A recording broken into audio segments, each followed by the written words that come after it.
Good morning, class. Today we will be looking at electronic configuration.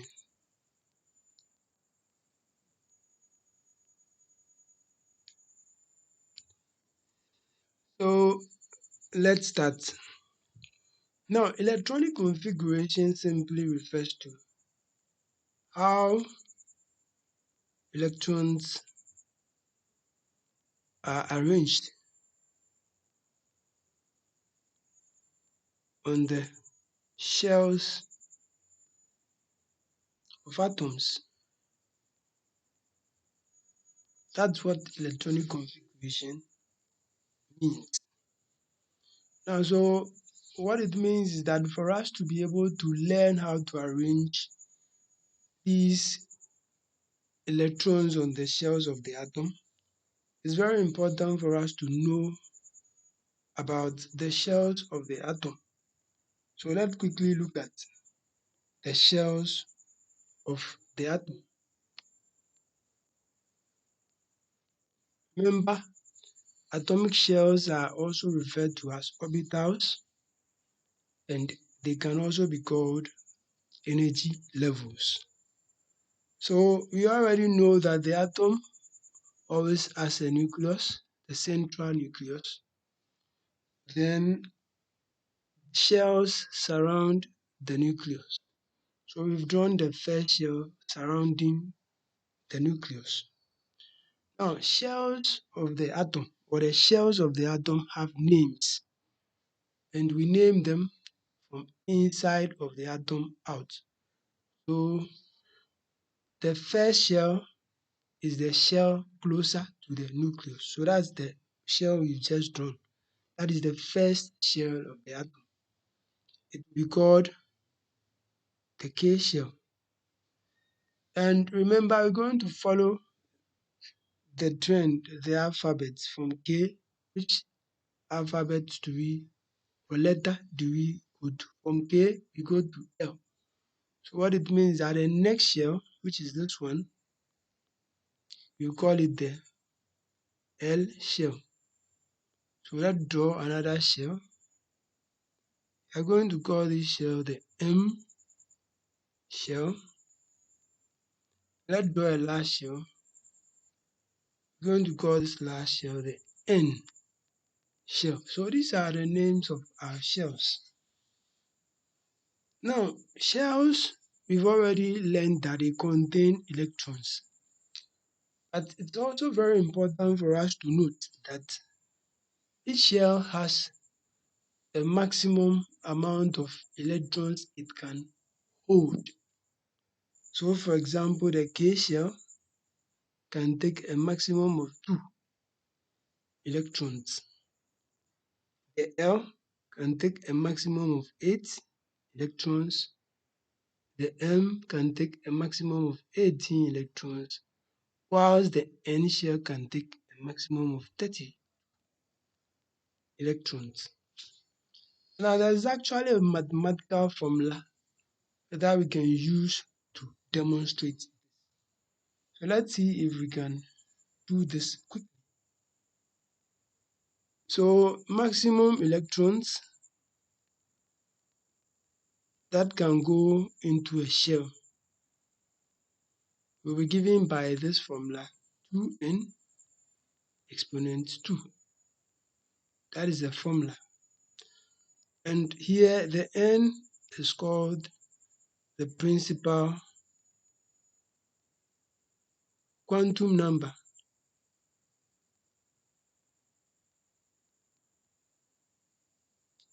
And guys, the word principal quantum number seems too big. So I would advise, well, you need to know it if you have to, but you don't really need to know it to be able to know about the electronic configuration. The most important thing for you to note is that the N actually refers to the shell number. So the first shell, which is the K shell, has the N value to be 1. So let me quickly demonstrate that. So the K shell, let me use this diagram rather. The K shell is the first shell, this one. So its N value is 1. The L shell is this shell, the second shell, so its principal quantum number is 2. The M shell is this one, is the third shell, so its principal quantum number is 3. And finally, the N shell, this one, is the fourth shell, so its principal quantum number is 4. So you don't even really need to know the word or the word principal quantum number or that phrase principal quantum number, because your friends doing elective chemistry would need to know that. So that's what principal quantum number means. Now, but how do we use this principal quantum number to establish these numbers? So let's quickly see. So that's the formula. So let's go back to the K shell.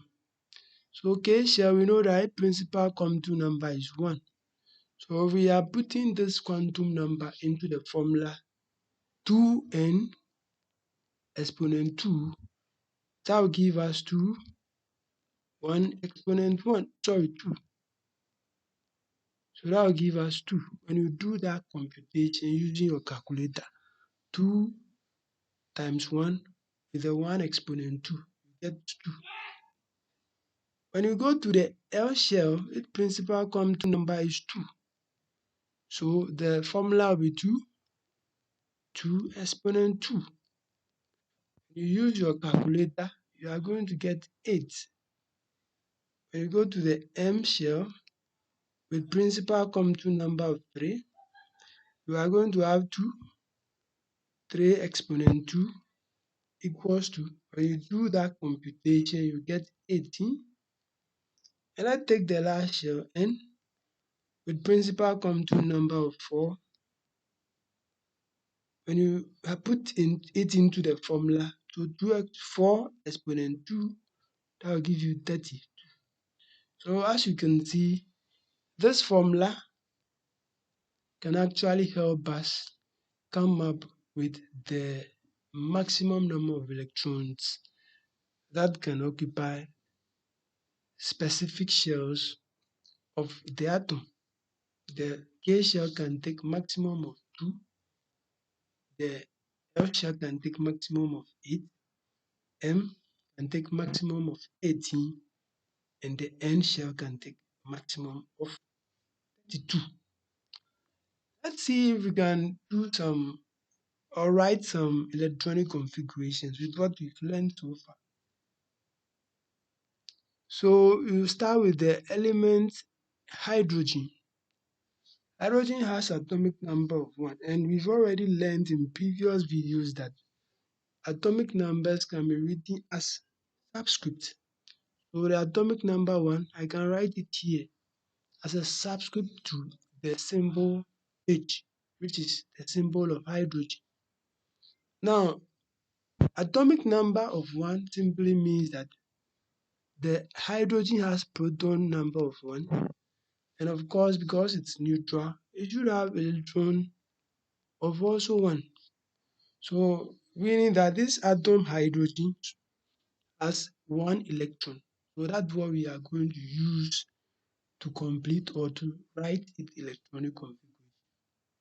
So like we've already learned, we are going to start from the first shell and we're going to fill the shells from inside out.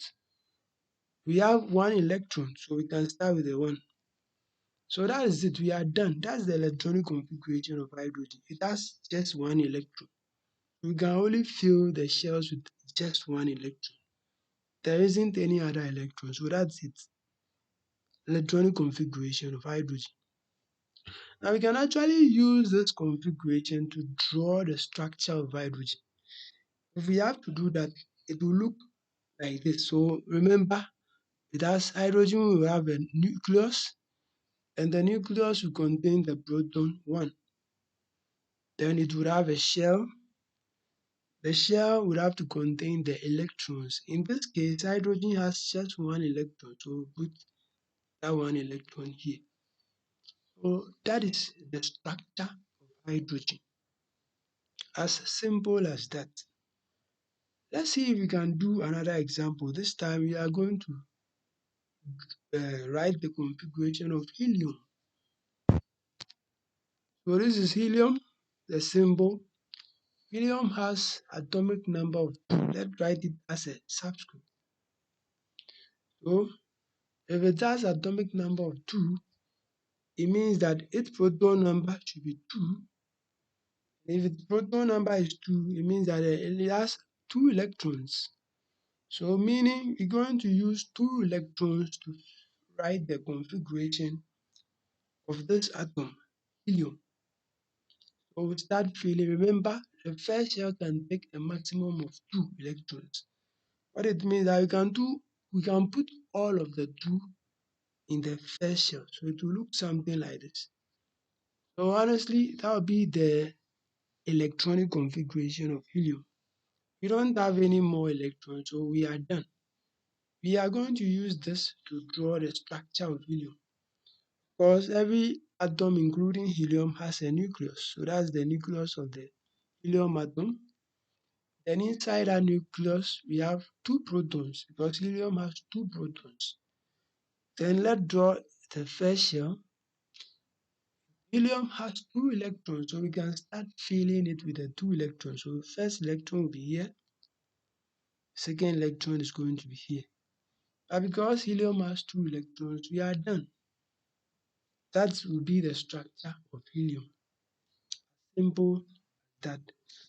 Let's try the next element or the next atom. We would use lithium. So that's lithium, the symbol. And it has atomic number of 3. We are writing it as a subscript. So P will be 3 and electron will be also 3. So let's write the electronic configuration. So first we put 2 in the first shell because the maximum number of electrons the first shell can take is 2.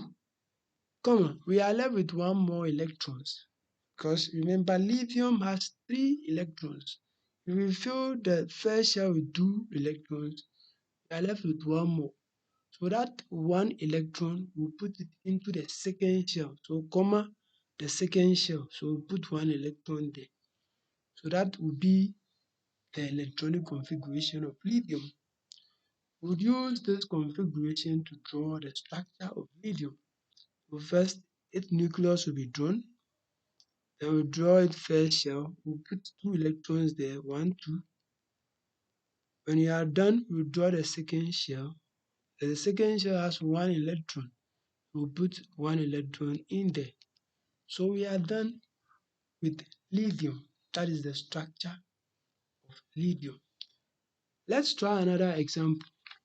So in this example, let's draw the structure of aluminium. So I'll clear this. So aluminium, that's the symbol. Aluminium has atomic number of 13. So 13 will be written here, which means that its proton number will be 13. And aluminum will have how many electrons? 13 electrons. So we are going to fill the aluminum shells with 13 electrons. So the first shell can take 2, the maximum. The second shell can take a maximum of 8, remember. But here, so after subtracting the 2 from 13, we are left with 10. So we are left with 11. So we can put, sorry, we subtracted what? 2 from 13. So we are left with 11. Good. So we can write 8 here. So that remember the second shell can take a maximum of 8. So we are done with the second shell. And we are done with the second shell. We have 3 more electrons. That 3 electrons we can put it into third shell. We'll put it here. So when you add everything together, you realize that you're going to get 13 electrons. So that's the configuration or electronic configuration of aluminium. We can use this to draw the structure of aluminium as well. So it has a central nucleus. Then the first shell will have two electrons like this. The second shell will have eight electrons. So one, two, three, four, five, six, seven, and eight. So we are done with the second shell. Let's move on to the last shell, the third shell. It has three electrons. So we have one, two, and three. So that will be the diagram aluminium, or the drawing of aluminium atom. It will look like this. So guys, at this point, I would want you to, at your own leisure time, try and write the electronic configurations of all the elements, especially from 1 to the number 18. Write the electronic configuration of the first 18 elements. After you are done doing that, use the electronic configuration to draw the structure of those elements involved. And once you do that, you realize you've come to appreciate what electronic configuration stands for. It's actually a very easy thing to do. So please do that. It will help you understand the concept of electronic configuration. Now, but before we end this lesson, I want us to pay attention to something very, very important. And that has to do with the electronic configuration of potassium, which is the element, the 19th element, and calcium, which is the 20th element. So let's start with calcium. So that's the symbol of calcium. So no, let's rather start with potassium. That's the symbol of potassium. Its atomic number is 19. So it has how many protons? 19 protons. It has how many electrons? It has also 19 electrons. Now, if we have to write the electronic configuration of calcium, we have to write it like this. So of course, 2 will come first, followed by 8. Then, so we are done with 2 8s. So that will give us 10. We are left with 9 more. So 9 more. What do we do? Remember, we said that the maximum number of electrons that would have to go into the third shell, the M shell, is 18. So if we are left with 9 more, it really makes sense if you put the 9 here. Of course, because that particular shell can take a maximum of 18 electrons. So if you put 9 there, you've not really spoiled anything, because that 9 is not even enough to complete that entire shell. However, doing something like this is wrong. You cannot do this. In fact, the actual electronic configuration for potassium would rather look like this: 2 8, then 8, then 1. So you see the 9 has been split into 8 and 1.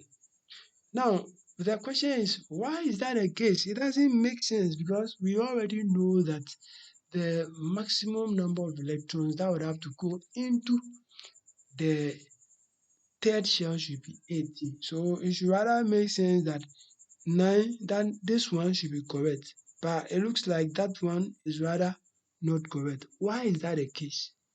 Honestly, the true explanation for why that is the case, why this should rather be the answer and not this, goes beyond the scope of the integrated science course. For your friends who will be doing elective chemistry, they will do what we call the detailed electronic configuration. In fact, under the detailed electronic configuration, they will be looking at orbitals within orbitals, what we call suborbitals. It is there that the real reason will be exposed to them. However, we still need to know why. That's why I'm going to try my best and make it very simple for you. What you're going to do is this. For the element potassium and for the element calcium, these two elements, please, there is something we're going to obey. We call it the octet rule. Now, whenever you are feeling the third shell, just obey the octet rule. And the octet rule is saying that the number of electrons that would have to go into that shell should be 8. So, and the octet rule ensures that the atom is stable. In fact, it is there atoms are more stable when they obey the octet rule than when they don't obey the octet rule. So, octet rule ensures the stability of the atom. So maybe that's all you need to know. So, but still remember that the maximum number of electrons that would have to fill the third shell is not 8. It is actually 18. Okay, just that because you would have to make the atom stable for potassium and calcium, when you are filling them, you just obey the octet rule by putting 8 into the third shell and moving the remainder to the next shell. If In fact, I'm going to create another video for those your friends who will be doing elective chemistry where I'm going to explain or give the actual reason why this rule uh, would have to be obeyed. So, but for you doing integrated science, just accept the octet rule, but still bear in mind that the maximum number of electrons that will go into the third shell is not 8, but 18. The octet rule only ensures that the atom is stable. So that's all you need to know. So guys, I think that will bring us to the end of today's class. Share the video to your friends who are struggling in elective maths and integrated science. Sharing is caring. And for those of you who have not subscribed, please subscribe to the video. We'll meet again in our next video. See you and take very good care of yourselves. Bye.